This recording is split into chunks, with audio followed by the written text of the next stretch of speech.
Hello guys, कैसे हैं आप लोग। स्वागत है हमारी एक नई वीडियो में। तो आज हम आपको एक पृथ्वी की गतियों के बारे में बताने वाले हैं। तो चलिए वीडियो को शुरू करते हैं।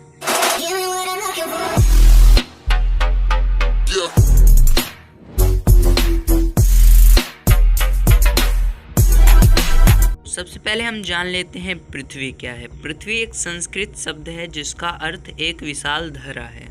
पृथ्वी सौरमंडल का एक ऐसा ग्रह है जिसे नीला ग्रह भी कहा जाता है। यह दूरी के आधार पर सूर्य से तीसरा ग्रह है। यह एक ऐसा ग्रह है जिस पर जीवन पाया जाता है। इसकी सतह का लगभग 71% भाग जल से तथा 29% भाग भूमि से ढका हुआ है। तो आगे बात आती है पृथ्वी के गतियों के बारे में।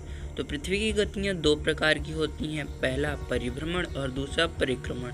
सबसे पहले हम बात कर लेते हैं परिक्रमण की।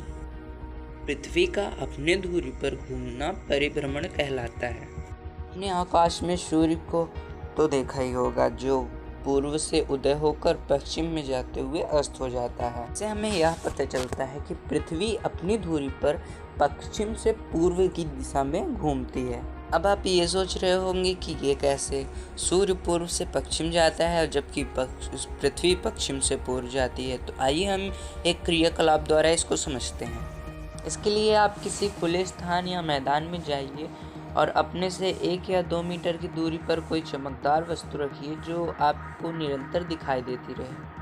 और अब आप अपने स्थान पर या धुरी पर पश्चिम से पूर्व की दिशा में घूमिए और उस चमकदार वस्तु को देखिए। आपको यह वस्तु पूर्व से पश्चिम की दिशा में जाती हुई दिखाई देगी। यही क्रिया पृथ्वी और सूर्य के मध्य होती है, जहाँ सूर्य वह चमकदार वस्तु है जो एक जगह स्थिर है और आप पृथ्वी हैं जो अपनी धुरी पर घूम रही है। और इसी परिभ्रमण के कारण दिन और रात होता है। तो आइए इसे भी समझ लेते हैं।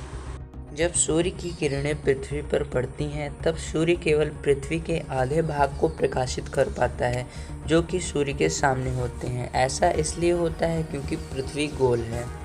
इसके लिए आप एक टॉर्च और एक ग्लोब ले लीजिए। अब ग्लोब को घुमाइए और टॉर्च से ग्लोब को प्रकाशित कीजिए और आपको क्या दिखाई देगा कि ग्लोब के केवल आधे भाग को ही टॉर्च प्रकाशित कर पा रही है और पीछे वाले भाग में अंधेरा है।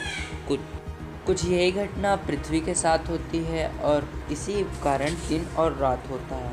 और पृथ्वी का अपनी धुरी पर एक चक्कर पूरा करने में लगता सही समय 23 घंटे 56 मिनट और 4 सेकंड होता है।